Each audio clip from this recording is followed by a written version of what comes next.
Saya mau ajak kita buka sama-sama di Kejadian 33 ayat yang ke-11. Kejadian 33 ayat yang ke-11, sebelum nanti akan dilanjutkan oleh Ibu Iin. Saudara, ini adalah cerita tentang Esau dan Yakub.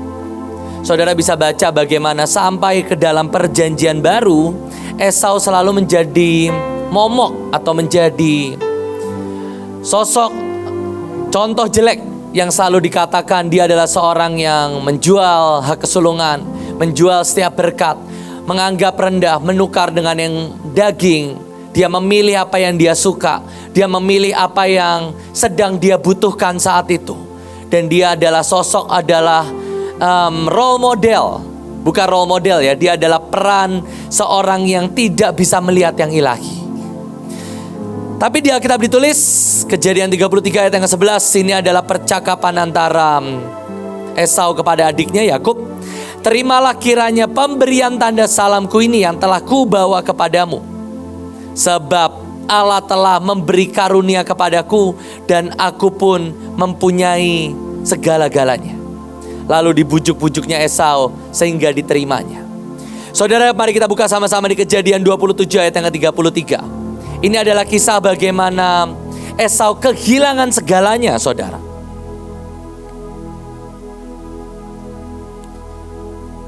Lalu terkejutlah Ishak dengan sangat serta berkata, siapakah gerangan dia yang memburu binatang itu yang telah membawanya kepadaku? Aku telah memakan semuanya. Sesudah Esau mendengar perkataan ayahnya itu, meraung-raunglah ia dengan sangat keras dalam kepedihan hatinya serta berkata kepada ayahnya, berkatilah aku ini juga, Bapak. Jawab ayahnya, adikmu telah datang dengan tipu daya dan telah merampas berkat yang untukmu itu. Kata Esau, bukankah tepat namanya Yakub karena ia telah 2 kali menipu aku. Hak kesulunganku telah dirampasnya dan sekarang dirampasnya pula berkat untukku. Lalu katanya, apakah Bapak tidak mempunyai berkat yang lain?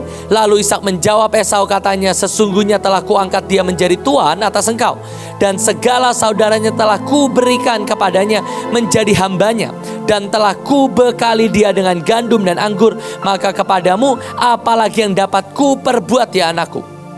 Kata Esau kepada ayahnya, hanya berkat yang satu itu yang ada padamu ya Bapak. Berkatilah aku ini juga ya Bapak. Dengan suara keras menangislah Esau. Lalu Ishak ayahnya menjawab, sesungguhnya tempat kediamanmu akan jauh dari tanah-tanah gemuk di bumi dan jauh dari embun yang langit di atas. Engkau akan hidup dari pedangmu dan engkau akan menjadi hamba adikmu. Tetapi akan terjadi kelak apabila engkau berusaha sungguh-sungguh, maka engkau akan melemparkan kuk itu dari tengkukmu. Saudara, buat saya Esau ini tidak punya berkat yang banyak. Bahkan menurut saya dia lebih punya banyak kutuk daripada berkat. Dia akan menjadi hamba, dia akan hidup dari pedang, dia akan jauh dari tanah-tanah yang gemuk. Tapi dia punya satu berkat atau satu nubuatan yang unik. Nubuatannya adalah apabila engkau berusaha dengan sungguh-sungguh, maka engkau akan melemparkan kuk itu. Saudara, saya melihat bagaimana Esau ini bukan orang yang baik, tetapi hanya dengan satu berkat, hanya dengan satu karunia, hanya dengan satu pemberian Tuhan, yaitu apa? Jikalau engkau bekerja dengan sungguh-sungguh, maka nyatanya itu cukup untuk Esau akhirnya mematahkan dan dia melepaskan setiap kutuk, setiap kuk yang harusnya terjadi dalam hidupnya. Saudara, saya ini melihat bagaimana kita ini sangat diberkati Tuhan dengan sangat banyak. Persiapan ke Amerika ini membuat saya lebih mengenal pasukan Mahanaim secara khusus. Ada banyak orang dari sekian ratus yang daftar, ada 50 orang yang akhirnya ikut. Saya melihat bagaimana 50 orang ini ternyata kebanyakan mereka jemaat, kebanyakan mereka pasukan, beberapa mereka saya tidak terlalu kenal dan baru mulai mengenal karena kami mau berangkat. Tapi saya melihat bagaimana kesetiaan dan mereka ini adalah pasukan, bukan mereka, saudara ini adalah pasukan yang sangat ajaib dan luar biasa. Kok nggak ada amin? Saya sedang memuji loh saudara. Amin. Saya melihat bagaimana Ibu Panglima mendapat, kita akan isi cawan dengan cara doa setiap jam 4 pagi. Saya mau mengaku dosa mungkin 80%-nya. Saya tidak sanggup saudara. Saya hanya bangun, saya mematikan alarm, saya join, dan kemudian saya mute atau saya keluar dari conference call. Kenapa? Pengalaman ketiduran sampai pagi saudara. Jadi saya nyalakan dan saya doa sendiri. Kenapa? Saya sungguh malu karena pernah saya ketinggalan gak di mute sampai pagi. Saya gak tahu apakah ngorok saya terdengar atau tidak. Tapi karena pengalaman tersebut, saya bangun, hampir selalu bangun. Saya ikut conference, mungkin 10 detik. Lalu saya matikan saudara. Saya sungguh-sungguh takut ketiduran. Tapi setiap kali saya bangun jam 4 dan saya melihat berapa banyak yang ikut conference, minimal ada 30 orang yang rutin doa saudara. Dan semua suara keras, ikut nyanyi, ikut nyembah semuanya. Dan saya sungguh lihat itu adalah kekuatan yang ajaib. Belum lagi saya melihat bagaimana di dalam daftar taburan, itu melimpah ajaib luar biasa saudara. Sampai kami paksa-paksa jangan ditambah, jangan ditambah. Ada yang nabur coklat, ini buat dibawa ke Amerika saudara. Mereka nabur coklat, nabur gelang, barang profetik, ada selendang, banyak sekali. Dan saya melihat itu baru mungkin setelapak awan dari kekuatan orang Mahanaim. Betul seperti yang dikatakan, saya lupa Pak Simon atau siapa, Sersugi maaf. Kalau ke Amerika aja 200 orang siap berangkat, itu gedung pesawat atau kita mau beli tanah atau kita mau bangun gedung, gampang saudara. Kan yang daftar uang rekeningnya saya tahu berapa. Kan kasih nomor, kasih rekening korannya 3 bulan. Waduh, ini orang kaya semua ini. Itu baru 200 orang. Saya nggak tahu yang nggak daftar itu pasti miliaran isinya. Cuma sungkan aja. Aduh, nanti kalau Pak Joshua lihat, nanti Pak Joshua minta perpuluhan saya, mungkin gitu ya. Tapi baru yang daftar saja, itu saya lihat, wah ini orang-orang kaya semua di Mahanaim. Banyak yang bilang orang Mahanaim itu isinya orang miskin, orang gagal. Saudara nggak lihat rekening korannya sih. Itu haters pasti nggak pernah bawa orang ke Amerika itu pasti. Saya kan bawa. Saya lihat rekeningnya mereka. Itu kalau misalnya Ibu Iin nggak tahan-tahan, mungkin seluruh Mahanaim berangkat kali saudara. Saudara tahu Pak Fendi ini akan menjadi trip yang ke-8 dari 6 bulan terakhir kita pergi ke Israel. Gereja mana yang kirim 8 tim, bukan 8 orang, bukan 8 bus, 8 kloter.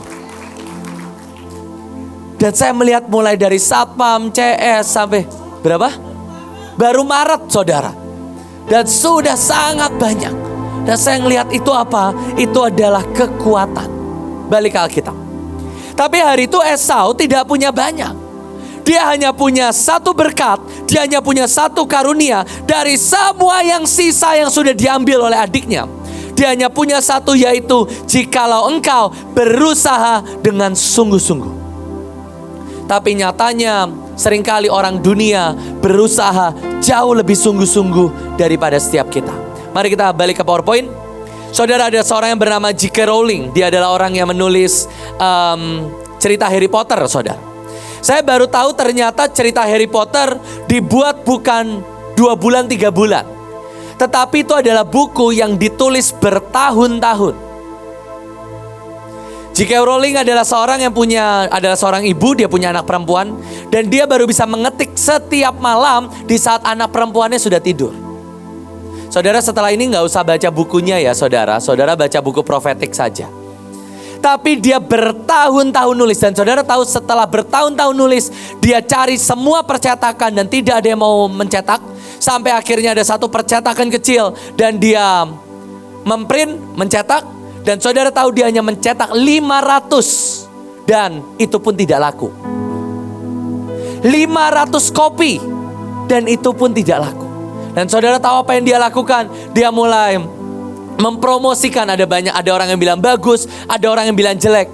Dari 500 buku itu, kemudian dia nulis buku yang kedua, dia publish di Amerika. Dan dari situlah laku 500 juta kopi. dan dia menjadi miliarder perempuan pertama, saudara. Mungkin saudara miliarder perempuan ke-12, ke-20, saya nggak tahu, saudara. Tapi yang pertama ini, dengan cara apa? Dia berusaha dengan bertahun-tahun nulis buku, bertahun-tahun. Bertahun-tahun dia mencoba, dia mempromosikan, dan itu pun tidak berhasil, saudara. Tapi seringkali kita ini adalah orang-orang yang sangat gampang menyerah. Kita terlalu mudah menyerah. Sehingga kita nggak pernah mengalami, menikmati semua berkat-berkat ini, saudara. Kemarin saya diundang di MIP. Dan saya sharing di Sekolah Mahanaim, di Devotion. Dan Tuhan berbicara tentang kesetiaan. Saudara, menjadi susah adalah seringkali kita harus menghadapi yang namanya ujian waktu. Bangsa Israel harus berhadapan dengan sekian puluh tahun. Dan nyatanya dari sekian juta orang, hanya 2 orang yang lulus. Musa saja gagal, saudara. Kalau saudara lihat bagaimana Yusuf harus menunggu 13 tahun. Abraham harus menunggu 25 tahun. Musa harus menunggu 40 tahun. Bahkan Yesus harus menunggu 30 tahun. Itulah ujian menunggu, ujian waktu. Bahkan raja pertama Israel, Saul, Raja pertama Israel gagal karena dia tidak bisa menunggu. Dia tidak bisa bertahan. Mari kita buka sama-sama di Lukas 21 ayat yang ke-19. Tidak ada di PowerPoint. Lukas 21 ayat 19.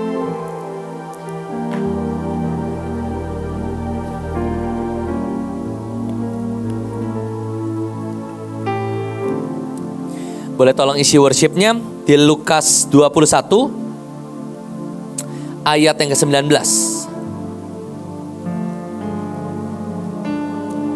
Kalau kamu tetap bertahan, kamu akan memperoleh hidupmu.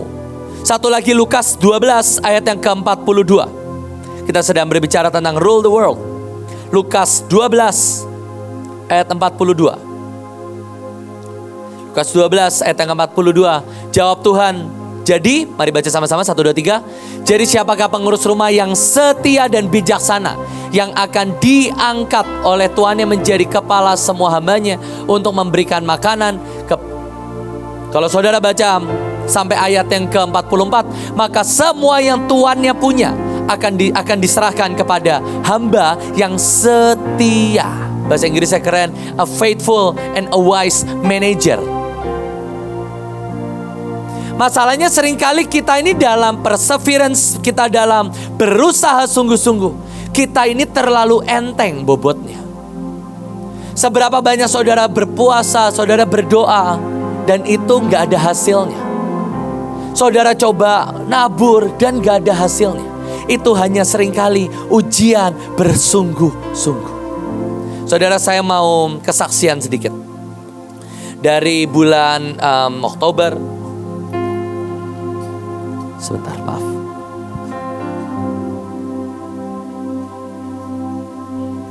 Kira-kira dari bulan Oktober, dari sebelumnya, September, kita pelayanan di anak-anak muda di BMN, kami sedang mengalami ujian demi ujian. Sampai akhirnya November, masuk ke Desember, ada THR, ada harus PKan dan lain sebagainya. Saya ini menguras tabungan cukup banyak, saudara. Sampailah masuk ke bulan Januari, kita ada retret. Untuk keperluan bus, untuk keperluan bawa pendeta-pendeta dari daerah, itu juga keluar sangat banyak. Sampai ke Februari, kita ada pergi ke provinsi untuk 10.000 setiap orang.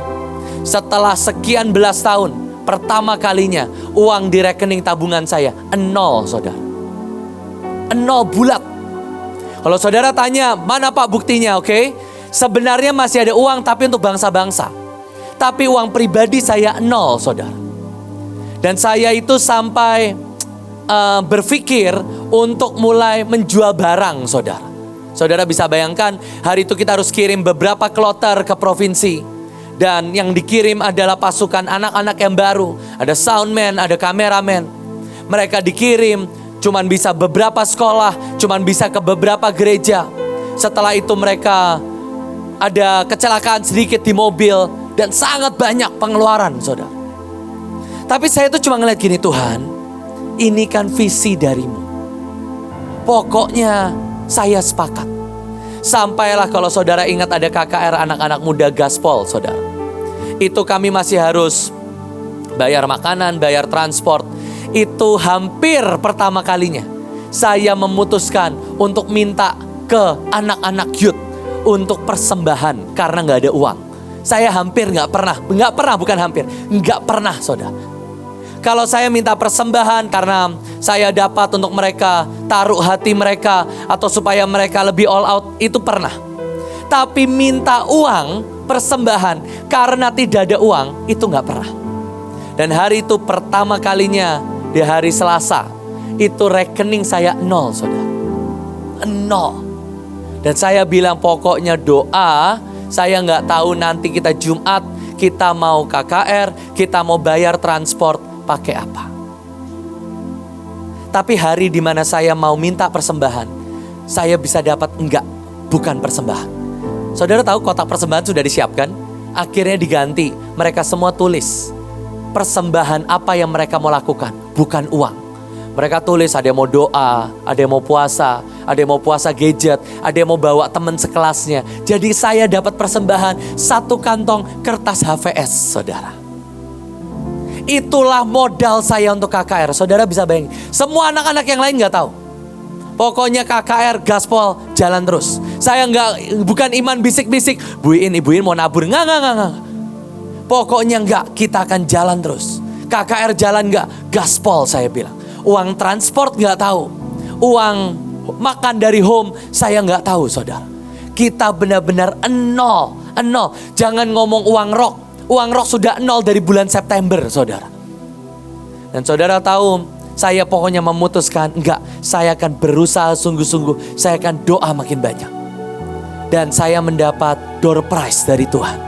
Papa saya meninggal hari Kamis, saudara. Kok itu door prize? Ya, itu pintu berkat yang terbuka lebar, saudara. Tiba-tiba orang nabur sangat banyak. Dan saya berkata, gaspol, uang kita banyak sekarang. Persembahannya dari mana? Donaturnya papa saya, saudara. Dan hari itu minggu depannya kami pergi ke provinsi, kami pergi ke bangsa-bangsa. Donatur utamanya Pak Paul Wenas, saudara. Saudara gak ketawa karena mungkin sedih. Saya ketawa beneran, saudara. Saya bilang ini papa saya pulang ke surga, ninggalin buat anak-anaknya sangat banyak dan luar biasa. Dan saya sungguh melihat, seringkali Tuhan hanya butuh kita berusaha sungguh-sungguh kok. Ujian waktu. Saya tuh punya anak 2, saudara.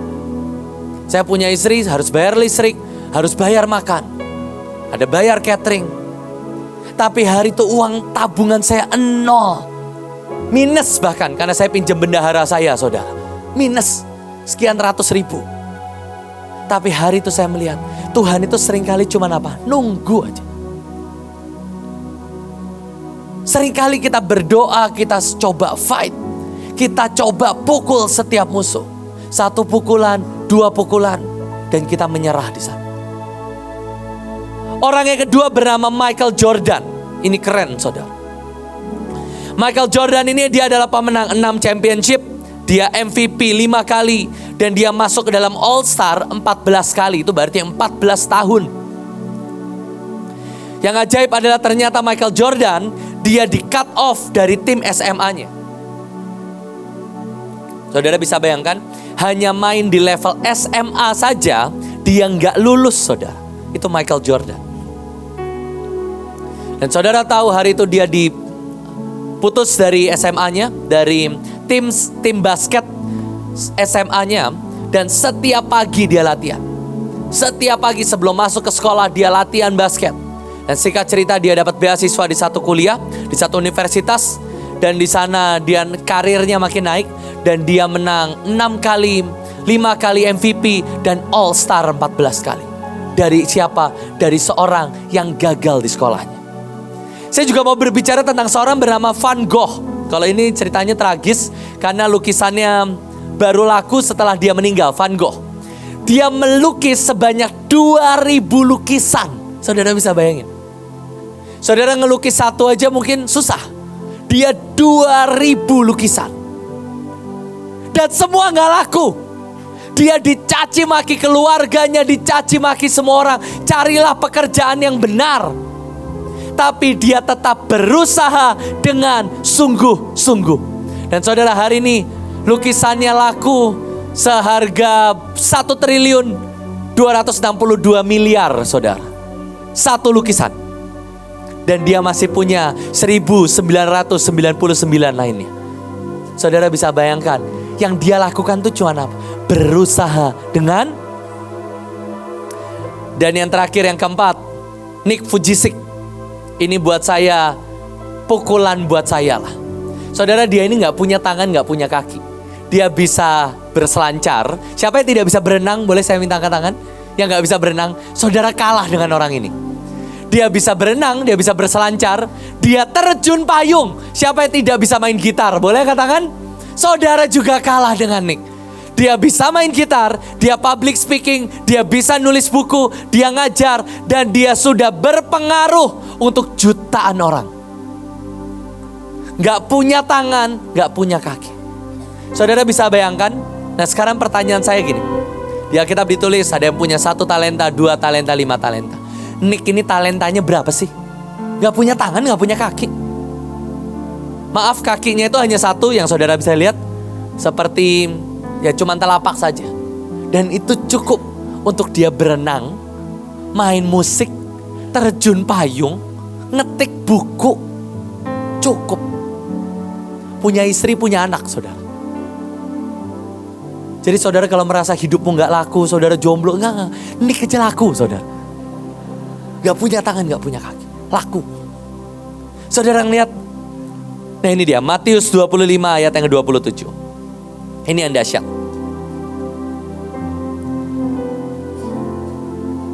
Karena itu sudahlah seharusnya uangku diberikan kepada orang yang menjalankan uang, supaya sekembaliku aku menerimanya serta dengan bunganya. Sebab itu ambillah talenta yang daripadanya, yang 1 itu, dan berikan kepada.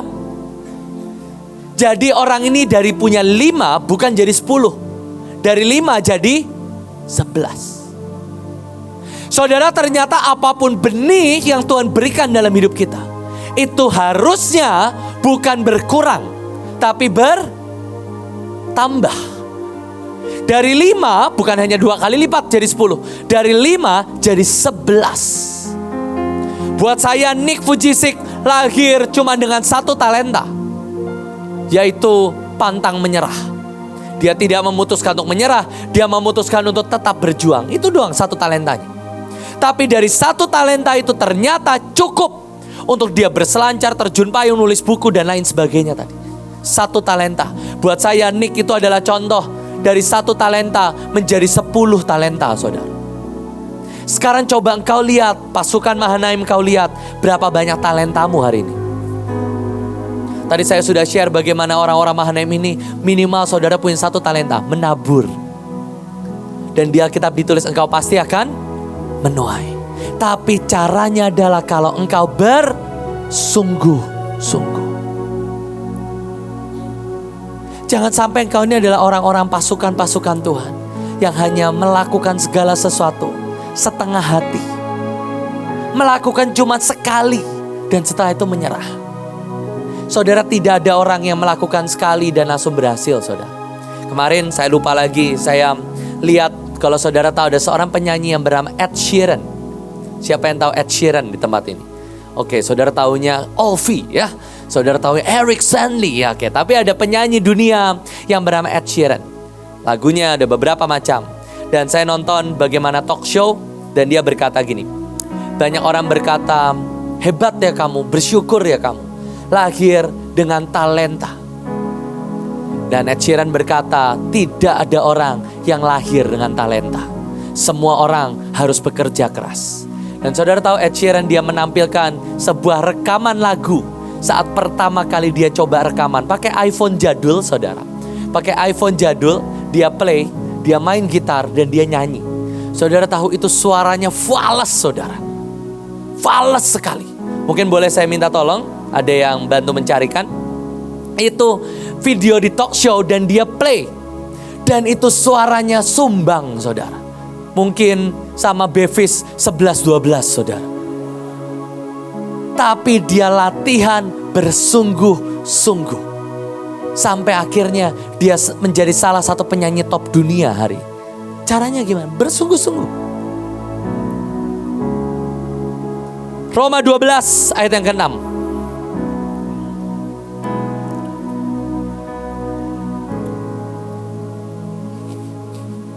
Roma 12 ayat yang ke-6. Demikianlah kita mempunyai karunia yang berlain-lainan menurut kasih karunia yang dianugerahkan. Jika karunia itu adalah untuk bernubuat, baiklah kita melakukannya sesuai dengan iman. Ada karunia melayani, ada karunia mengajar, karunia menasehati, karunia membagi-bagikan, ada karunia kepemimpinan, ada karunia kemurahan, dan masih sangat banyak lagi, saudara. Setiap engkau terlahir dengan minimal karunia-karunia ini. Tetapi kata Alkitab, ada satu orang yang punya satu talenta dan dia mengubur dalam tanah. Kita ini diciptakan dari debu tanah. Waktu engkau mengubur semua talentamu diam di dalam. Hukumannya itu bukan cambuk. Hukumannya bukan tidak ada berkat. Hukumannya dibuang ke tempat yang gelap, saudara. Saya percaya tidak ada satu orang pun di tempat ini kau dilahirkan untuk menjadi jemaat biasa. Tidak ada satupun kau lahir hanya menjadi penonton. Tetapi engkau semua disiapkan Tuhan untuk menjadi pasukan terdahsyatnya Tuhan. Tapi yang menjadi masalah adalah apakah engkau bersungguh-sungguh mengejar dan melakukan setiap talenta yang sudah Tuhan berikan. Mungkin saya bisa katakan talenta yang saya punya ini kepemimpinan. Mungkin papa saya punya talenta kesetiaan. Tapi semua orang punya talenta mereka masing-masing. Dan cukup dari satu itu, papa saya bisa menjadi orang yang memegang perusahaan. Mungkin hari ini beberapa engkau berkata, Pak, saya belum punya talenta, Pak. Coba lakukan, kejar secara sungguh-sungguh. Oke, tadi apa kata di videonya? Oke, coba boleh di play. Kalau saudara, nah ini Ed Sheeran namanya ya.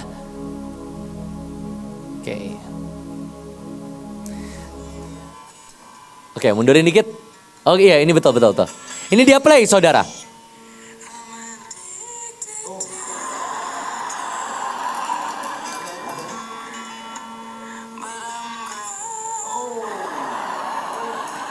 Oke, thank you. Itu saudara. Itu suara pertama, itu rekaman pertama dari Ed Sheeran, penyanyi terkenal dunia. Benar-benar mirip Bevis. Tidak ada orang lahir hebat, saudara. Semua lahir sama bayinya. Saya melihat bagaimana papa saya talentanya gak banyak mungkin. Dia bekerja sungguh-sungguh dan dia setia. Dia setia memberi makan burung. Setia datang ke kantor, gak pernah telat. Setia pakai seragam, setia ke gereja, udah itu aja. Tapi toh itu cukup untuk membuat dia dipakai Tuhan, dipakai dunia dengan sangat luar biasa. Hari ini talentamu apa, saudara? Karunia Esau cuma satu. Berusaha sungguh-sungguh. Dan itu cukup untuk Esau menjungkir balikan semua kutuk yang dia punya. Hari ini mungkin kau punya karunia mendesain. Engkau punya karunia komputer. Engkau punya karunia nari. Pakailah itu untuk kemuliaan nama Tuhan. Tidak ada satu orang pun di tempat ini engkau dilahirkan untuk menjadi jemaat. Engkau dilahirkan menjadi pasukan Tuhan. Saya akan tutup. Saya kemarin teleponan dengan orang Boeing yang nanti kita akan datengin. Dan dia cerita, ini orang yang akan terima kami nanti di Amerika. Dia adalah orang Indonesia, suaminya orang Semarang, saudara. Waktu peristiwa 98, suaminya salah satu korban. Dan tahun 2005 mereka sama-sama pergi ke Amerika. Saudara, ini adalah orang pendoa yang ajaib. Dia pergi tanpa visa Amerika tahun 2005. Tanpa visa. Dan dia datang, pokoknya Tuhan bilang, kalau kamu nanti ditanya dari bandara, dari semua, dari Indonesia sampai ke Amerika, jawab no English. Dia ditanya di Indonesia, mana visa kamu? No English, no English. Sampai masuk ke Amerika, no English, no English. Sampailah dia mendarat di Amerika, saudara. Di Amerika dicek mana visanya, no English, no English. Dan saudara tahu dia diseret ke ruang imigrasi. Dan singkat cerita, karena pokoknya ditanya apapun, no English, no English. Saudara tahu akhirnya petugas imigrasi ngurusin sampai dia dapat visa suaka. Visa apa? Suaka itu perlindungan. Jadi dia bisa pindah ke Amerika. No English, no English. Dan ternyata benar, orang ini bahasa Inggrisnya kacau, saudara. Sampai sekarang. Nah, dia bekerja di satu perusahaan. Saudara tahu sebagai apa? Karena dia nggak bisa bahasa Inggris, dia nggak bisa apa-apa. Tugasnya cuma sekrup kursi pesawat. Dia kerja di Sigma, pesawat Prancis. Dan dia cuma kerjain itu. Bagian masang kursi. Perempuan, saudara. Dan talentanya nggak banyak, bahasa Inggris nggak bisa, kerjaannya cuma ngesekrup kursi pesawat. Singkat cerita, beberapa tahun kemudian dia kena PHK. Sebenarnya bukan PHK, perusahaannya pindah ke kota lain, pabriknya pindah ke pabrik lain, dan dia pilihannya dua, mau ikut pindah atau dia di PHK. Dan singkat cerita dia di PHK. Di PHK lah dia, saudara. Tukang sekrup kursi pesawat. Saya rasa pekerjaan saudara jauh lebih baik dari tukang sekrup kursi pesawat. Saudara tahu, singkat cerita, dia melamar ke perusahaan lain, yaitu perusahaan yang sekarang perusahaan Boeing. Perusahaan Boeing. Melamar sebagai apa? Tukang sekrup kursi pesawat, saudara. Dan dia apply dan akhirnya dia wawancara. Dan dia ditanya, saya juga gak kebayang karena setahu saya sekarang badannya tuh cukup besar. Dan dia bilang, bisa gak kamu masuk ke satu lubang ini? Dan dia coba, bisa. Kenapa? Ya memang dulunya tukang sekrup pesawat, dia harus bisa masuk ke bawah kursi. Dan singkat cerita, dia dapat bagian bukan tukang sekrup, tapi quality check, quality control, saudara. Dan kemarin saya teleponan, saya tanya, Ci, boleh gak Ci? Aku tanya, gajinya berapa? Saya nggak tahu, saya belum izin buat kesaksian di tempat ini. Tapi gajinya sangat besar, saudara. Dia punya rumah di Amerika. Dan kalau saudara tahu, orang Amerika kalau punya rumah, itu pasti orang kaya beneran, saudara. Jadi kita tuh semua orang kaya di sini. Karena kebanyakan saudara tinggal di rumah, bukan di apartemen. Dan dia punya rumah. Dia gaji sangat besar. Dia tinggal sisa 7 level. Kalau dia mau di Boeing level mentok, saudara. Tapi setiap tahun juga naik. Dan saya ngeliat gini, karunianya satu, no English, no English. Percaya sama Tuhan. Dan hari ini dia adalah orang yang siap menjamu 50 pasukan Tuhan dari Mahanaim. Modalnya apa? No English, no English. Korban tahun 98. Banyak orang mungkin berkata, oh ya hidup saya ini cuma korban. Sama, orang ini juga korban. Suaminya digebukin di tengah jalan. Dia pun korban. Tapi kalau hari ini hidupnya berubah sangat banyak. Kenapa? Ada orang yang memutuskan untuk berusaha dengan sungguh-sungguh. Mari tutup Alkitabmu, saudara.